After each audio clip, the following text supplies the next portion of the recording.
the exercise took place, but unfortunately we did not have proper noticing for that meeting, and so could not actually hold the meeting. But as a follow-up to that, everybody was sent an email with direction on developing their immediate near-term water needs for housing for the next 3 to 4 years in the interim between now and when we anticipate that the cease and desist order and moratorium on the CalAM system will be lifted and water will be available for development.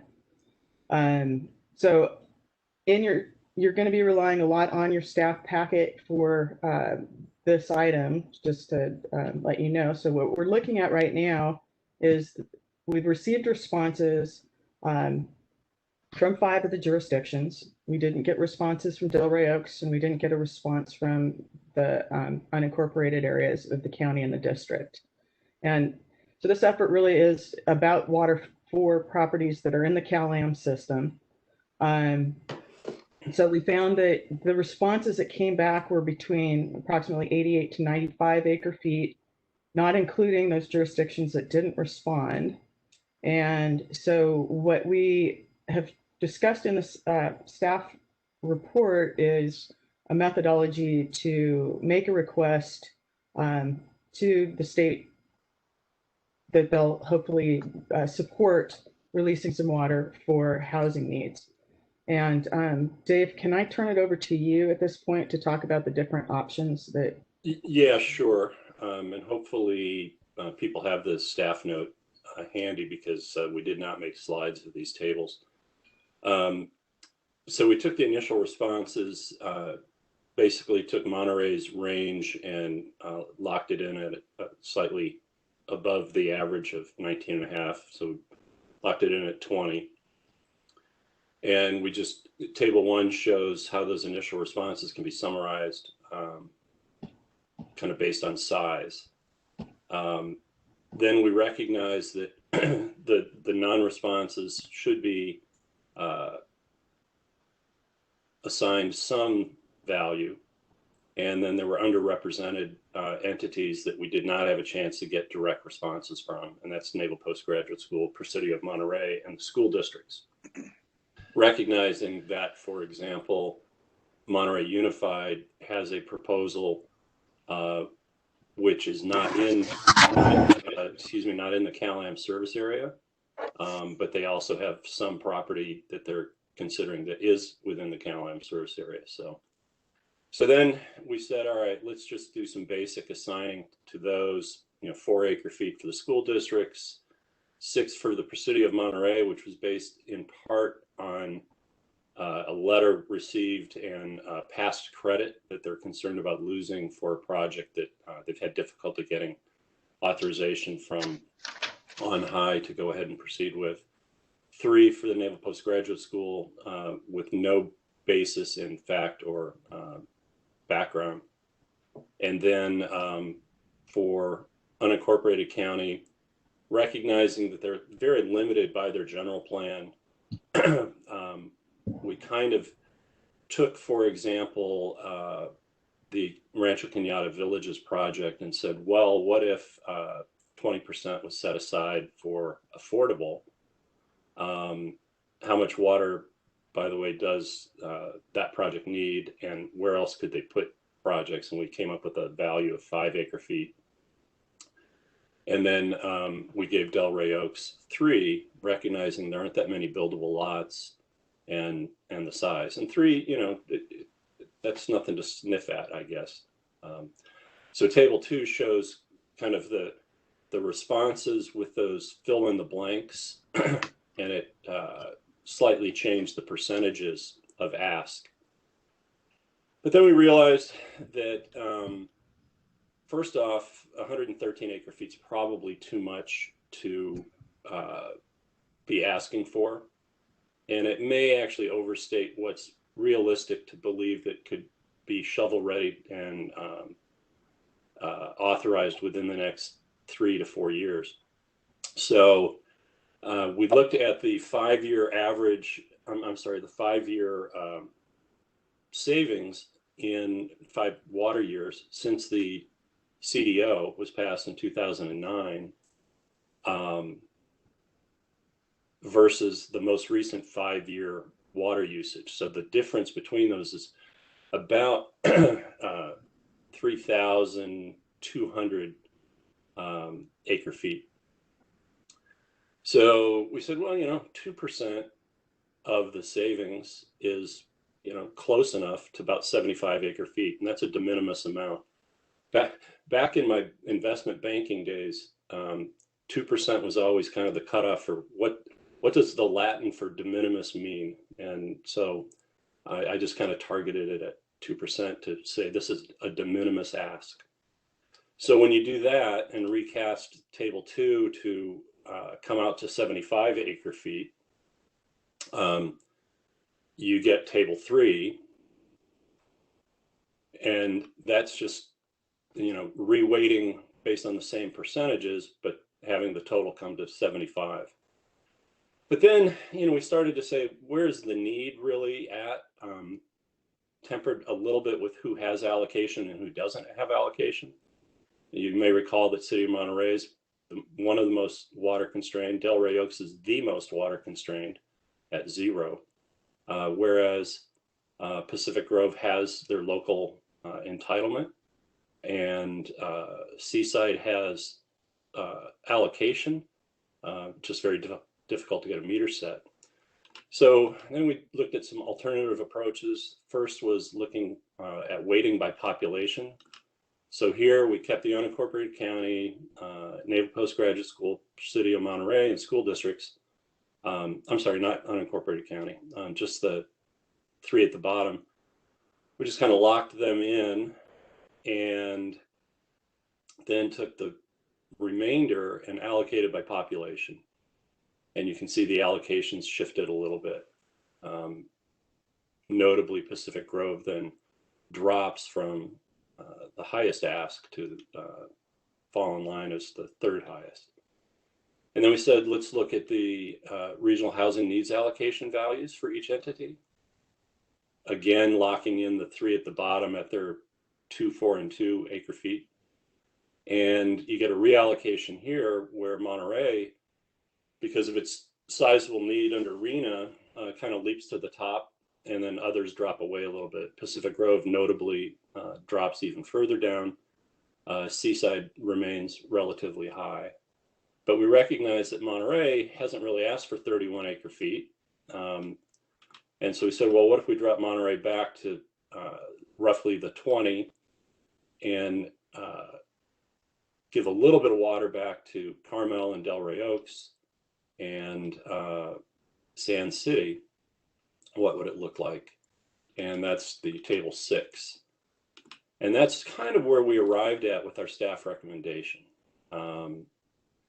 which may not be satisfying to everybody, but it is more firmly weighted in what's the identified housing need under the RENA.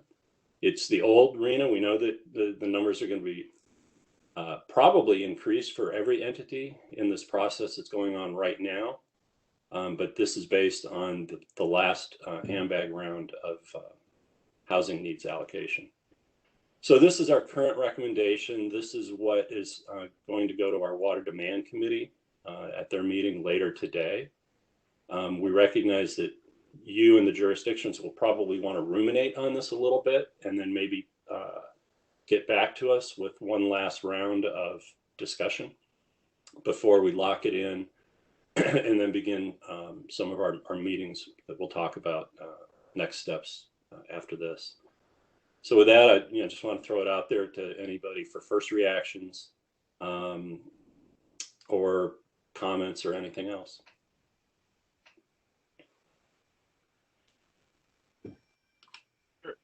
Perhaps unsurprisingly, I'm all for doing this. And since I made this estimate, I've had 2 more potential projects come in, so I'd about 5 more acre feet than what our initial request was. But also recognizing that it's going to probably be a 5-year timeline to get anything out of the ground, especially given where we're at with coronavirus and the fact that the credit market to be seizing up right now. But I am definitely supportive of us moving forward with asking the state to release some of that water and to set that project's ready to go now.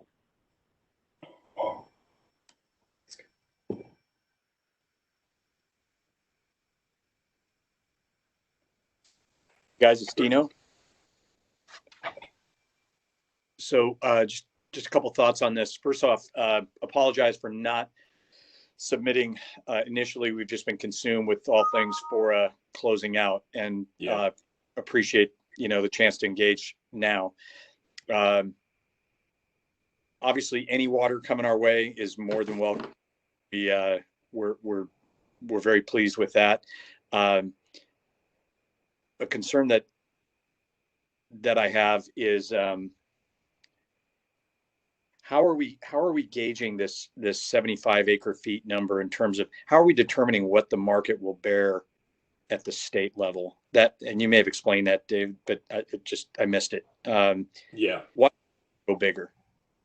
Yeah. So I'm trying to balance what I think realistically the cities can do. Even Carmel by the Sea, Marnie, you don't have any current plans for, large scale, affordable. So there may be some ADUs and there's things that would happen. But so on the one hand, trying to balance what we think is realistic for what the jurisdictions might be able to permit and begin construction. The issue is not so much that you're going to finish the project within 3 years, but to entitle a project and to make sure that the developers are confident that the water is going to be there, we have to have something. So I start on that side, and then, Dino, what I said during my discussion is we looked at the difference between water use on the peninsula in 2009, water year ending 2009, and water use today over the last 5-year average. And that amount, approximately 2% of that amount is 75 acre feet. It'd be more like 72.5 acre feet, but 75 was a nice number. So we basically said, what is a de minimis ask if we're going to try to make the case that it's very limited impact to the river? And there's other issues there because not all water in the Cal-Am system can offset Carmel River diversions as currently configured. So we just looked at the savings and said, this is a reasonable ask, something that approximates roughly 2% of the savings since the issuance of the cease and desist order. When you read the words of the cease and desist order, there is no reasonable ask. It's pretty straightforward that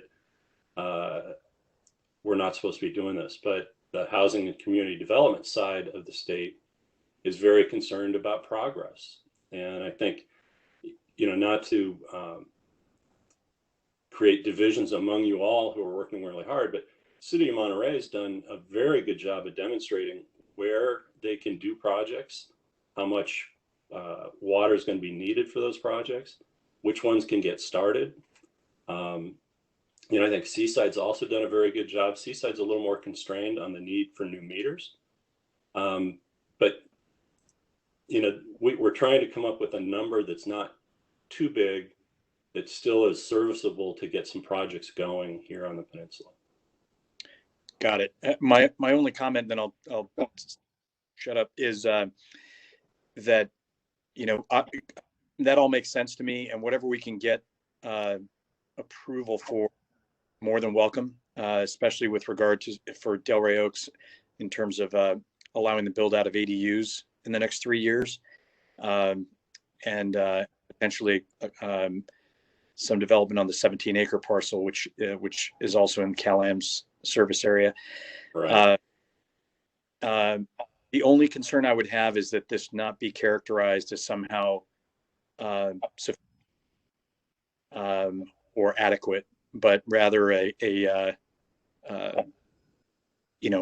important step in helping us trying to put a dent in the RENA numbers and and in contributions to the state's housing crisis and our local challenges. But just being very careful not to having it characterized as sufficient. Yeah, it's woefully undersufficient. Thank you. I'll mute. This is Kim from the city of Monterey. I can fully support the proposed 75 acre feet approach, but I want to echo what Dino just said.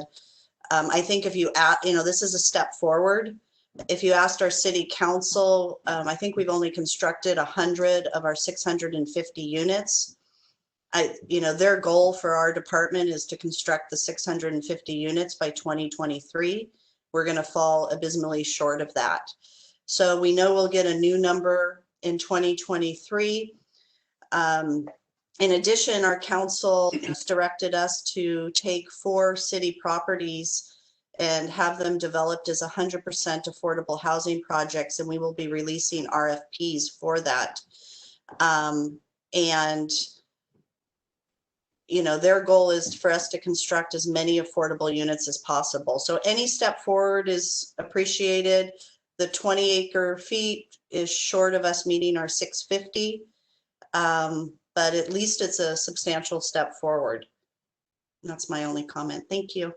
Yeah, and to be honest, Kim, we kind of huddled and said there's no way you could do 650 in 3 to 4 years. So, the problem will be solved.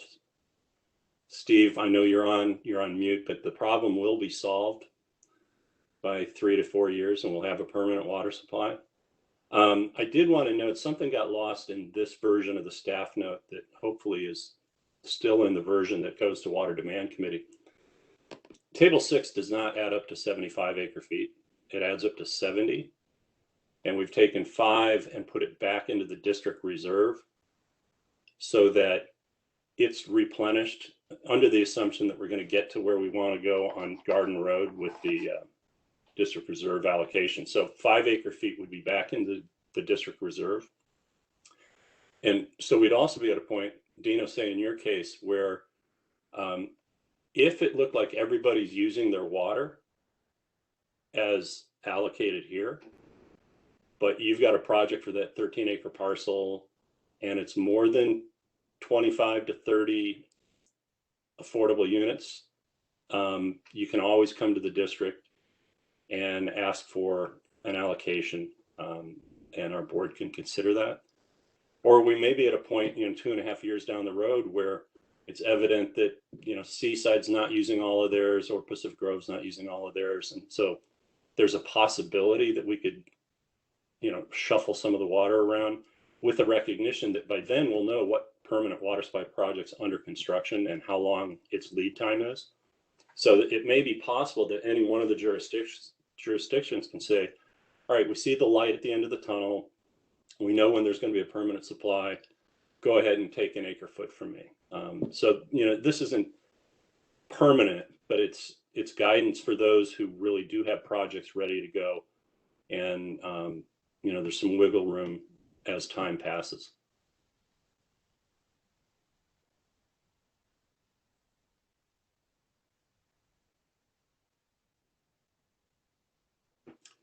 Great. So, Arlene, can you put up the chart on timeline?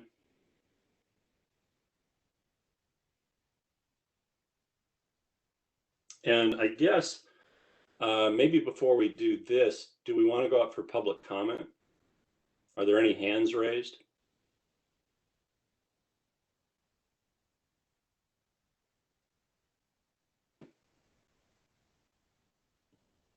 Arlene, you'd be the only one to see that, right? Yes, I'm checking the list at this moment.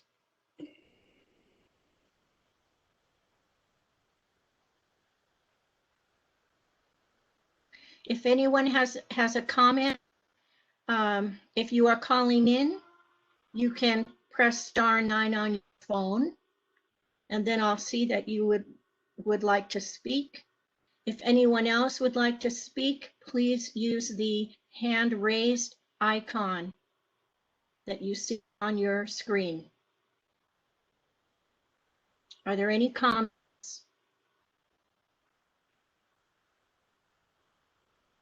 I see no hands raised. Great. Okay.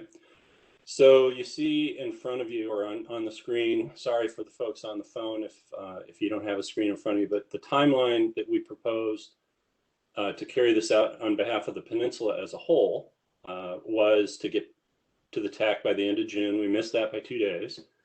But this is the proposal that we will update our Water Demand Committee on this afternoon. We'll reach out to you all again in mid-July, and a reminder probably in 10 days. And, by then you'll have a chance to talk to your city managers or other policy people.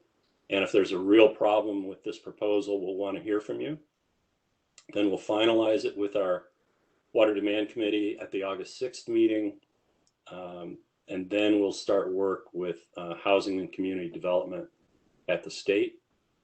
And then sometime likely late August, once we really see what we've got.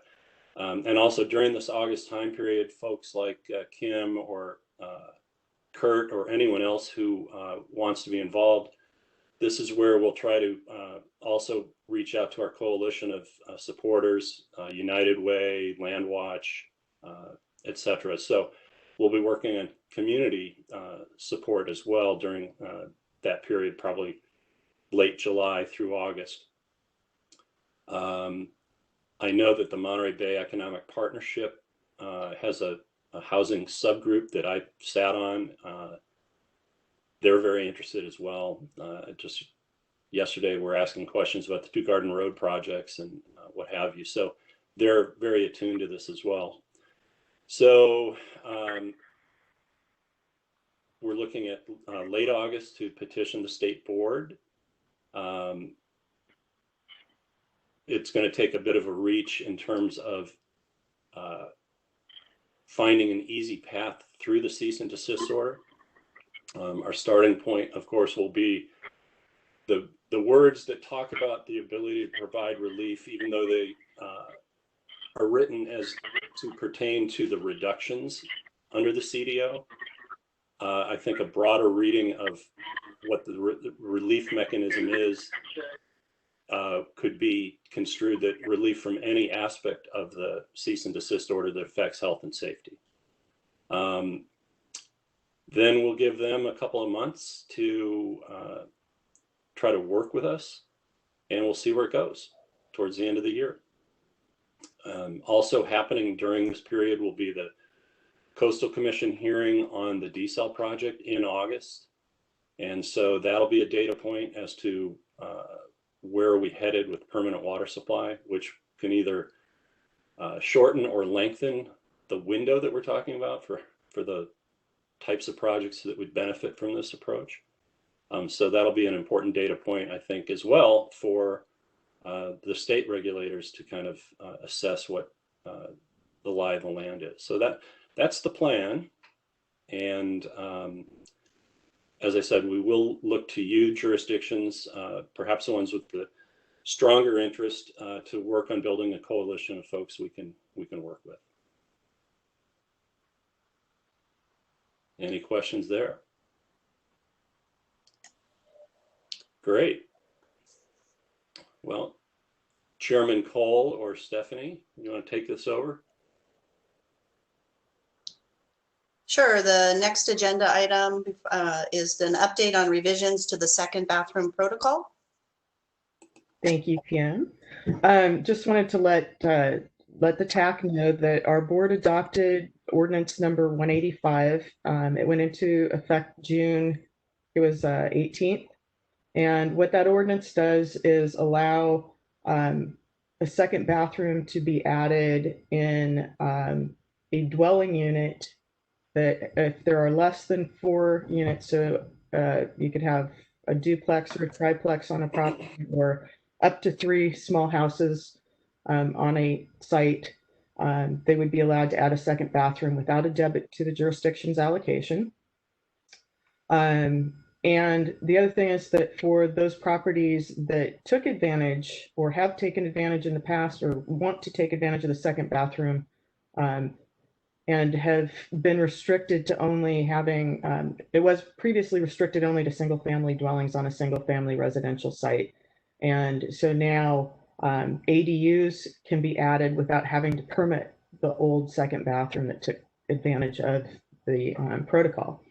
So hopefully this is going to help. I know for sure in the city of Seaside, they've had a number of people come forward that want to add an ADU, but they had used the second bathroom protocol, and we were making them have to get that second bathroom permitted before they could do the ADU. So now you don't need to do that anymore. So hopefully that's helpful to you guys. Anyway, I just wanted to share that with you, have that passed on to your planners, so that people can move forward with their ADUs. Any questions?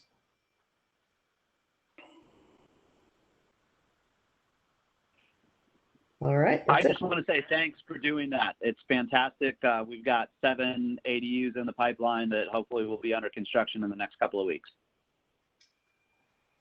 Yeah, and on that same note, just also, while we have a meter moratorium for new connections, the ADU is not required to have a separate CalAm meter, which also helps to be able to facilitate that. Awesome. And I don't have anything else.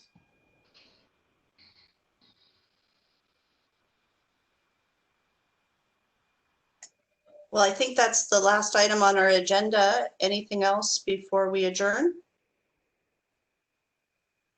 Great. And as you guys begin to digest all this, feel free to contact Stephanie directly with any questions or comments. And I will be sending a reminder out, as Dave said, in about 10 days. So put that on your calendar. All right. Thank you guys very much for coming today. Thank you. We'll go ahead and adjourn the meeting. Everybody have a great day. Thanks, Thanks, guys.